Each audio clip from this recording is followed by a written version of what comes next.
really good stuff. So we don't want to miss any of it. Again, my name is Rachel Richards. Welcome to the Growing to ED training. This is our second one, right? We've got a few more. We're really excited. I've got a beautiful co-host, Miss Erika Reister, on with me tonight. She's going to help me unpack a lot of what we have for you. And we're just going to jump right in. Okay, so I'm going to share my screen and we're going to get started. I am going to do a quick little review of what was going on last week, just so that you guys that maybe weren't on will just kind of do a quick refresher. But I do want to give you the big rocks of tonight. So if you're going to take notes, here's a couple things to already take note of. Tonight we're going to talk about, last week we talked about what is blended and why do we blend? And is it just blended to get to ED, or is it just blended is the way to stay true to the mission and grow a very healthy business and have a team and all that impact, right? The ripple effect of what happens when we go blended. So we talked about the various ways to get there last week, but this week we're going to talk about how. So maybe you're like, yes, I want blended, but you're like, how? And what are the things that I need to be doing in order to do that with my business? And so tonight we're going to get into the how to and talk about the very big rocks of how that will go.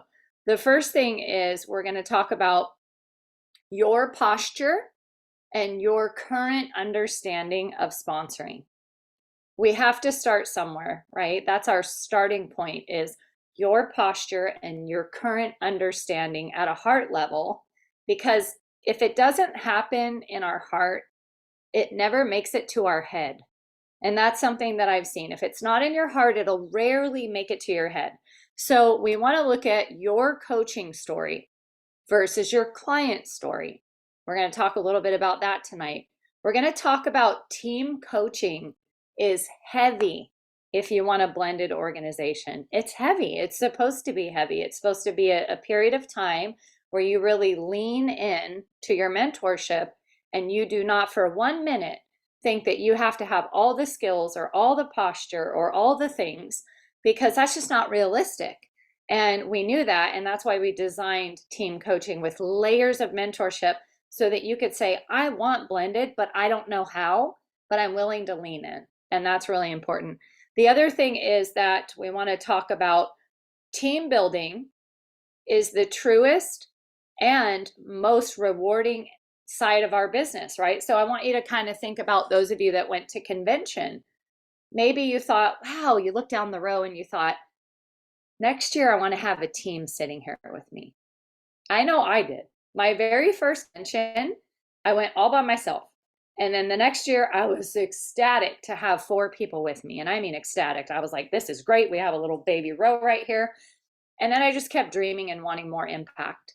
And so team building is where you're going to find some permanent vacation buddies, a lot of impact, a lot of meaning and purpose. And so we want to give you the tools to do that tonight. So those are kind of the big parts of what we're going to cover.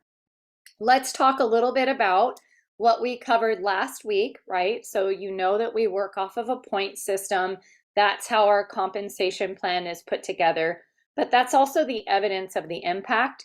And obviously, the numbers do matter. These numbers represent lives. So when we say $1,200, we know that that's roughly 4 lives, right, that are on the 5-in-1 healing, and those people are in their homes creating health and well-being for their children. So the numbers always represent lives, and they do therefore matter, because otherwise we'd have no way to measure our impact. A senior coach line of business is also a way that you're impacting 5 homes, right, through training someone to help 5 people. We looked at the point system and the various different ways that you can blend your business. And we all agreed that the 6,000 frontline straight up ED all clients is where you may find the most exhaustion and you may feel a little overwhelmed. If you just have a frontline ED business, it will be, you're doing great. You should not feel like I'm not doing anything. That is not the message, but there's a better way to go. And that's really what we want to show you. There's a better way to go, better way to grow too. And when you have to lead teams, you grow. And this is all about growth, isn't it? It's all about us growing into a leader. We talked about some of you may toggle between associate director, director, executive director, back down to director, and that we really want to master the blending of our business so that we can have stability in our business and really start to receive an uncommon freedom. And so just a little bit of review. Why do we feel like sponsoring is the way for the client? Because we know that they need the accountability. We know that they need purpose and fulfillment, and many people are concerned about their finances right now. So we know that sponsoring is missional, and for these three buckets, someone on your map fits in, everyone on your map rather, fits into one or more of these categories, and we just have to put our goggles on and really get to know people through relationship and understand, hey, this person needs coaching. I don't need her to coach. She needs coaching because she needs healthy finances, or he needs coaching because he's a yo-yo dieter and he needed the accountability. So just quick review. We're looking at these two sheets. This is what we agreed on last week as our blueprint. So we have a blueprint for coaching. Just like if you walked into any career, they would say, these are the fundamentals of our business. If we omit these things, we have some version of the mission, but we have some version of the recipe, but it's not going to be predictable. And it'll be one that'll have you working backwards as much as you're working forward. Let me be specific. If these things are omitted, you're going to have cleanup. And that is not the mission that we had for you. We didn't want you to take on something that you had a lot of cleanup. We wanted you to have fun with coaching. And these two sheets really ensure the fun on the long end. I'm just going to take one random thing on here and kind of look at, am I willing to be completely honest with myself, right? That could look like, okay, well, yes, because thou shalt not fool thyself. And if you're not honest with yourself, you may not see some of the soft skills that you need to develop. So these are just things that as you look them over every week, you're going to grow. And then we talked about having a crystal clear why and making sure that these lists, these are not just decorations, right? These should be in your business thread, checked off. A number of you have already submitted these to your mentorship. And now, guys, your mentorship can serve you in ways that are so meaningful. And they're not just going to blindly guess. So tonight, let's talk about our blending mindset. Very first thing is we're not looking for coaches. I really want you to be cheesy and say, I'm not looking for coaches. I am not looking to get coaches, okay? I am looking to give the rest of the program to my clients. That one shift, I am not looking to get coaches. I am looking to give the full program to my clients. When that posture takes roots in your heart, your speech will change, your actions will change, okay? So it's not about getting coaches. It's about giving the most value to your clients. You're looking for coaches that would make great clients. That's a total shift. We know that taking a client in through the systems and through coaching and community, we know that we're going to go A through L, and that the average client stays 2.5 months. But we know that the average coach is with us 2.5 years or more, and that takes them M through Z. So we either contend for that client and let them know unabashedly that this is our mission and this is what sets us apart from every other thing that they will ever try in their life, and that this is why we know that they need coaching, that they need it. We don't need them to coach, right? I want to stress that because this one mindset can change everything. And how do I know that? Because my co-host said when this hit her, Erika, she's an integrated regional director, but she said, Rachel, when this hit me, I brought on 9 coaches in 1 month. 9. You guys explain that to me, right? What that is that's a shift. Like that wasn't a skill that she just grabbed out of the air and went, got it, It was a shift in her heart. And everything changed when she let this take residence in her heart. So tonight, I hope that you can really digest that and go, you know what that is? I need to experience a shift, right? Before we get into too much details about our training, I want to talk a little bit about some stories. Because here's the deal, I'm going to back up a little bit. Let's say that I decided to give an offer of just referrals to my coaches. I'll use Michelle Offerman as an example, and I will use Sheila Calvo as an example. I'm going to get a little bit specific tonight. I asked for their permission because I think this will also sit with you and cause a shift. I said to Sheila Calvo, what would have happened, my friend, if I would have only offered you the ability to refer your friends and family to me? And I downplayed coaching and I never offered it. She said, I would be running my family business with a scarcity mindset.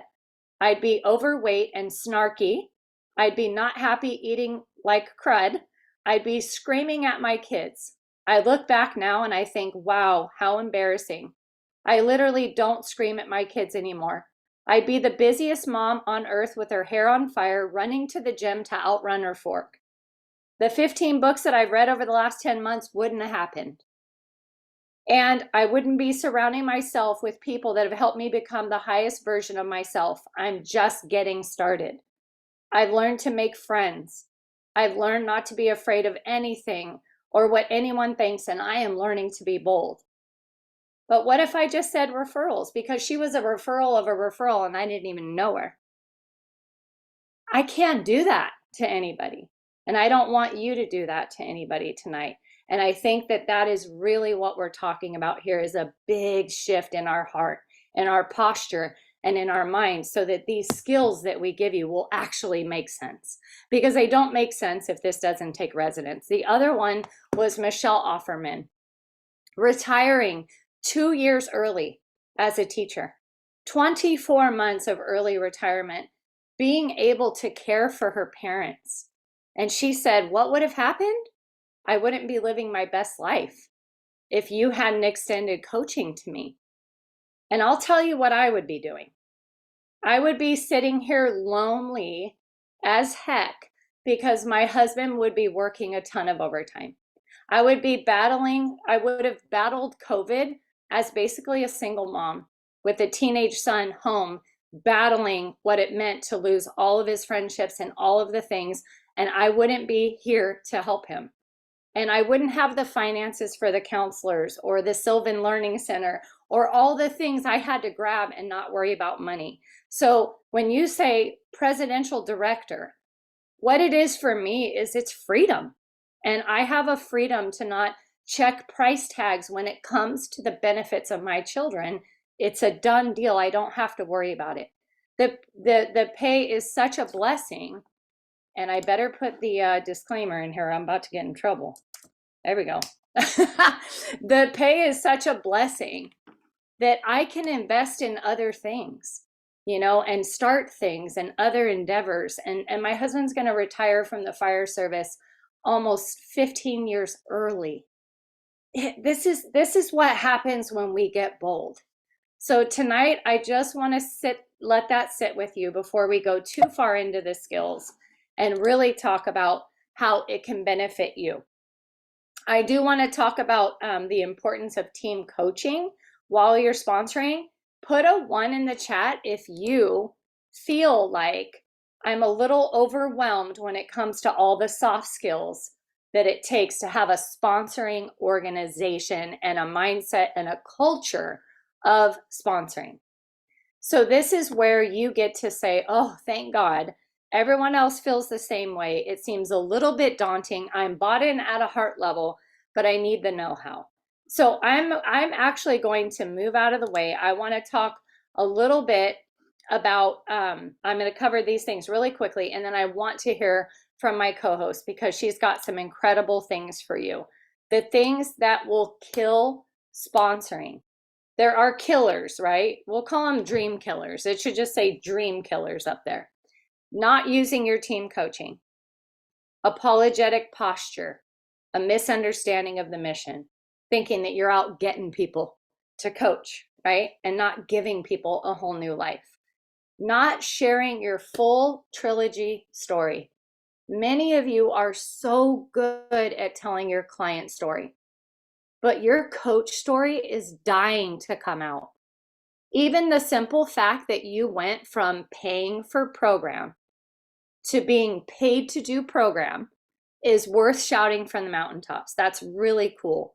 Whatever coaching has given you needs to be told, often loud and proud, because if we keep telling our client story, we're going to keep getting clients. And that doesn't lead to the sponsoring organization that we so desperately all would like to have.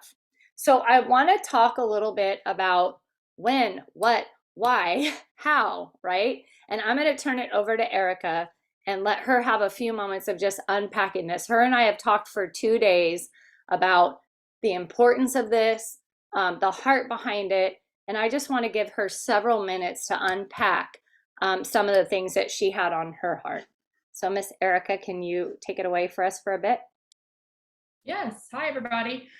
So I'm super excited to share with you guys tonight. So a couple of things that when Rachel talked earlier about the shift, reference that shift that I had, I realized there were some kinks in the hose with some things that I was doing in my business. And so some of those were talking about coaching from the start.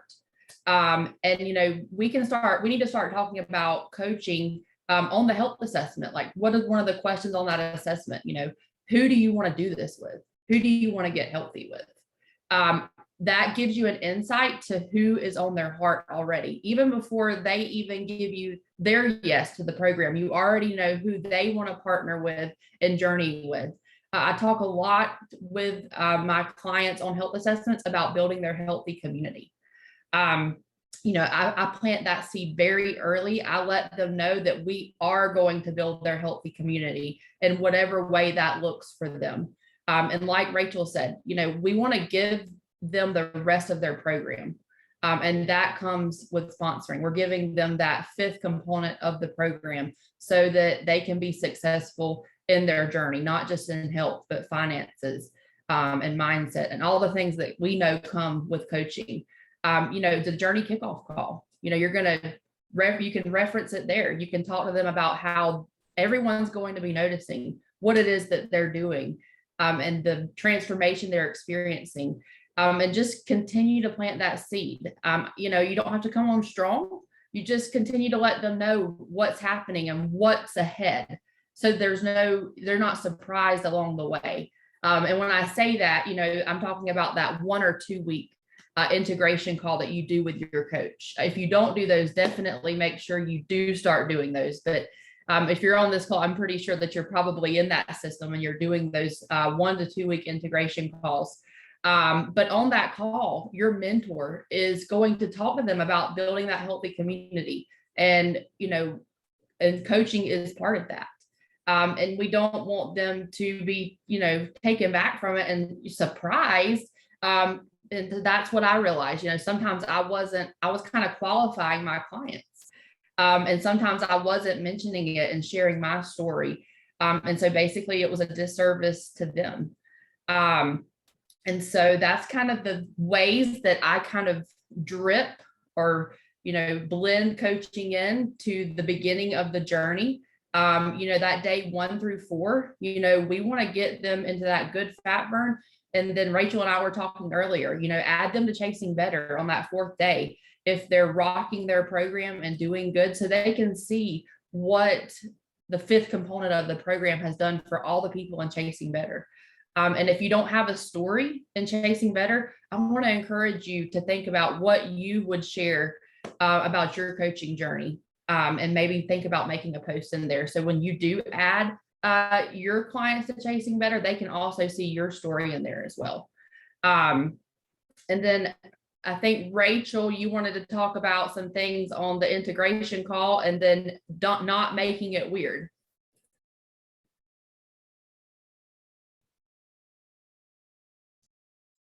I did not mean to stop our share, so pardon me. All right. So yeah, let's talk about not making it weird. Okay. And we're going to get into this on the next slide, and Erika's going to really break it down about following up, saying things to clients. We're not talking when it says every interaction with your client is an opportunity to bring up coaching, but not the way that your chatter might be telling you.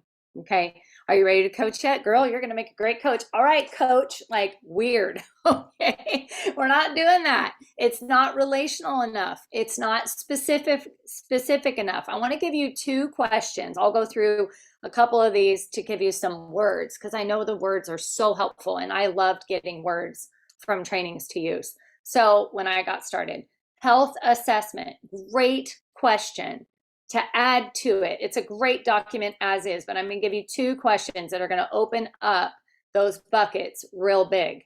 First one is, Julie, what do you need more of in your life? Stacy, what do you need more of in your life? And then she's going to go, and I'm going to appeal, and I'm going to appeal, because I want to know what she needs in her life. I hope that she doesn't think health is just weight management. I want to awaken her past that and say, yeah, what does the weight represent? Like, what's going on? What do you need more of in your life? What do you need less of in your life? And every time I ask less stress, less, okay, talk to me, less stress. Yeah, finances. And here we are thinking that we're making it about numbers. When we talk about sponsoring, guys, they're worried about the numbers. They're worried about the number on the scale. They're worried about the number of months they can keep their weight off. They're worried about the number they see on the gas pump. So it's okay for us to be worried about it, because they're worried about it. It doesn't make it any less meaningful because we get specifics on what they're worried about. And if it comes to numbers, we have to care about that too, right? It's the whole of them. The journey kickoff, a couple of zingers for that. I show them their client support page on the night before call. I go into Zoom, I show it, and I go, look at this. Can I just tell you, Michelle, when I started this client support page, there were 20 people in here. Look at what each one has taught one has done. And my friend, I can't wait to see who you're going to add to this community, because it started with 20 people. It's at 3,800. That happened because each one is teaching one. I'm normalizing it. Okay. I'm showing them the power of community and how they're going to add to it and contribute to it.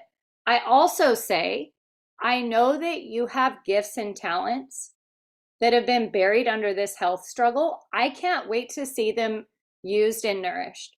I know you're an encourager. I know that you love people. You're going to get to do that in there and practice coaching. And then we're going to do it with your friends and family for real, right? So I'm using posture that they're like, okay, cool, right? That sounds pretty normal. I'm not saying, hey, coach, like you're going to coach with me. It's just, you guys know it's weird. So we don't do it because it's weird, and we shouldn't do things that are weird. Week 2, 1 and 2, you don't even have to stress that. Let me give you a football analogy. This is not in my notes, but I think it's important. We can't run a Hail Mary, okay? Getting your team coaches on, right? You haven't dripped. You haven't brought it up on the HA, the journey kickoff. You haven't done Chasing Better on day 4. Here we go. I got them on with my mentor. Mentor has to run a Hail Mary, right? To try to make up all that ground when we needed some yardage. We really needed some yardage, and they want the yardage from you. They trust you. They love you. They fell in love with your story. So they have to hear that coaching story is the single reason that you're doing it, and that without it, you'd be a hot mess, right? So I hope that makes sense. I hope it's specific enough for you guys to feel like you can move the needle. And how do I drip? Like where? What do I say without feeling awkward and feeling like myself? Okay. I hope that was helpful. The other thing that we realized, boy, is this a zinger. Okay. When people say no to coaching, they're only saying not yet. 99% of them are just saying not yet. And so if we don't have follow-up what are we doing to our blending? Because we just heard no. So I told Michelle Bomba when we were prepping for this, I said, I think of it like if you said, are you on your way to my house? And I hadn't left yet, I'd say, not yet. And then, are you here? Not yet. I'm almost there, right? It's like, I'm not saying no, but I haven't left and I'm on the way. There is power in the not yet. Put how many times your coach brought up coaching or paying it forward before you said yes. And I'll tell you, for me, it was at least 4 times that I said no, no, no, no. And here I am. I was really saying not yet, not yet, not yet, not yet. So if they didn't follow up with me, I would not be sitting here tonight with you. It just wouldn't have happened. Okay. So Erika's going to talk about the power of follow up, training your ears to hear not yet. You did not hear a no. You heard a not yet, or maybe we didn't identify, qualify, and approach properly, and I'll get to that in a minute. But right now, camp out with me on the power of follow-up. Okay, so this is something that I really had to work on whenever when I brought on those 9 coaches. I really had to look into what am I doing to follow up with the not yets, because sometimes, I mean, I'll admit it, it's hard to hear the word no or the not yet. There's not a lot of people I know that like to hear the word no. So sometimes when I would hear that, I would just back off and I'm like, oh, they don't want to do it. They're not ready. So I won't ever talk about it again. But I have seen the fruits of what happens whenever I do follow up. And some things that I started doing, especially after the integration call, I follow up with them. I tell them how proud I am of them and their progress. And then that I moved that into a Coach Explorer. We've already talked about, building their healthy community, and that we're going to talk about that in a few weeks. And I go ahead and I schedule that call on the calendar, in a day or two after their integration call. And we get on that Coach Explorer. But the follow-up even starts I call it pre-follow-up. Like before that Coach Explorer, like I'm pumping them up. I'm tagging them in things and chasing stories and chasing better. I'm messaging them, during the week when I think about them, and let them know how excited I am to connect with them and with my mentors again, and how excited I am to hear about what their dreams are and how the second phase of the program or coaching is going to benefit them. So that's kind of like the pre-follow-up. I pump them up so they get on the call and they're ready to go. They're ready to hear what my mentors have to say. And so we get on the call, and in the past, we've done the Coach Explorers. And when we don't follow up, we drop the ball, because your mentors are great. Like they're amazing.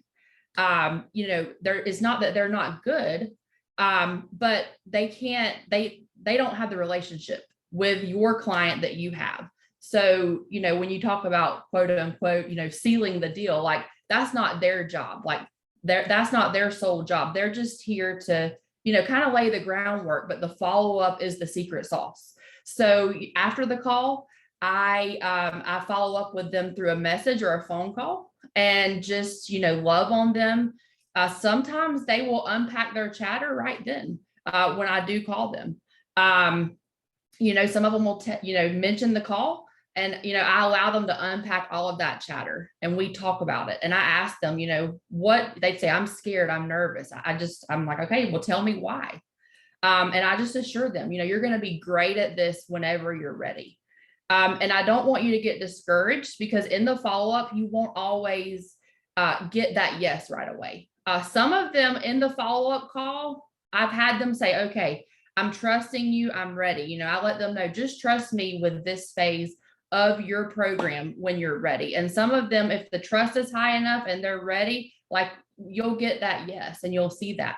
But some of them, we have to continue to water that seed, that planted seed, and continue to love on them. Just a quick example, I did a Coach Explorer. I think I looked earlier today on May 24th.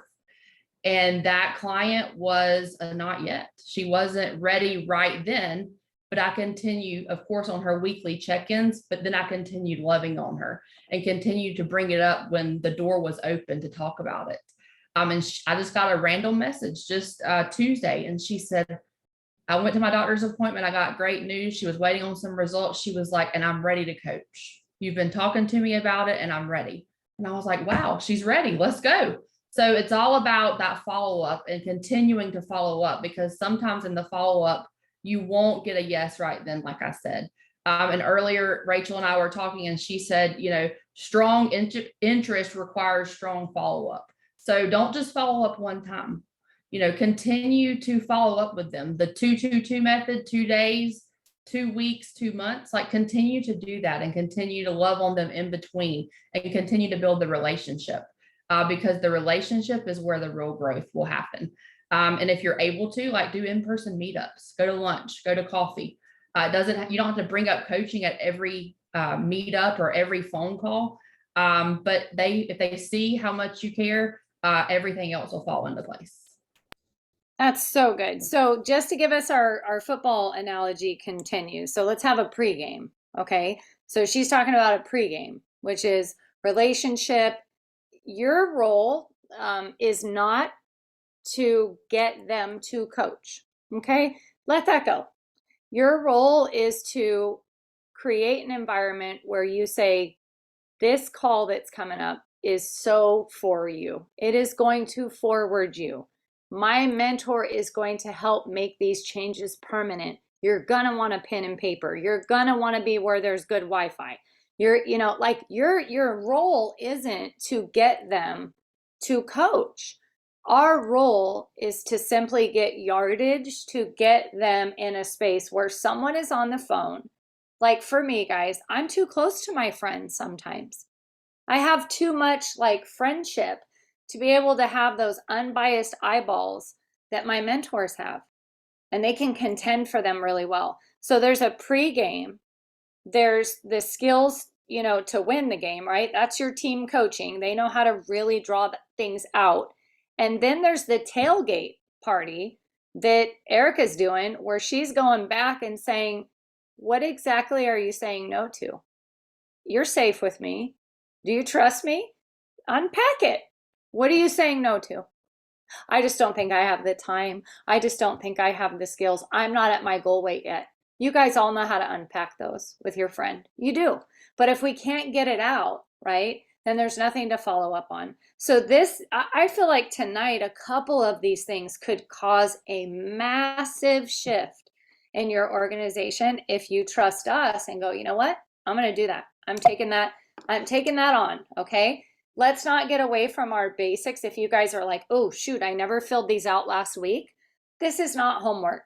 This is not for your mentor. This is for you to see your blind spots and skills that you want to develop over the next year. Okay. So I would definitely look at these and see, ooh, am I modifying the recipe at all? Because part of why people may not be coaching with me is because I'm making it look like a hot mess, or I'm making it look so busy that they now can say, I don't have the time. But if I got my transactional basics buttoned up, they may think they have the time, right? All right, so action steps. We're just about going to close up. Thanks for hanging in there a few minutes extra. Tonight, tomorrow, within this fresh period of awakening, look at your map. Look at each line, each person's name on your map. Why would they make a great coach? Why do they need coaching specifically for their life? If you don't know the answer, build relationship and start asking, what more do you need in your life? What do you need less of?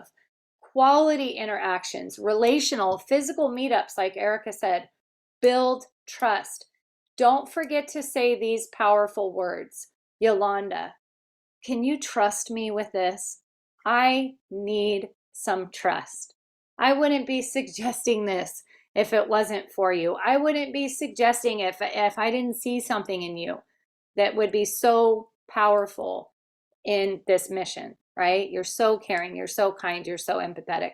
So make sure when you look at your map that you have identified qualities in them, qualified why they need coaching based on your interactions, and approach to celebrate them with your mentors.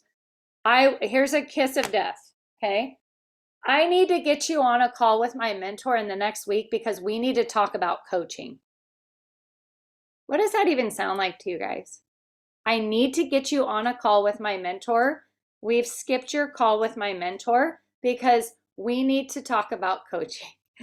I'm sorry, that does not inspire me at all. I don't want to do that. I'm going to say a big fat no to that. Okay.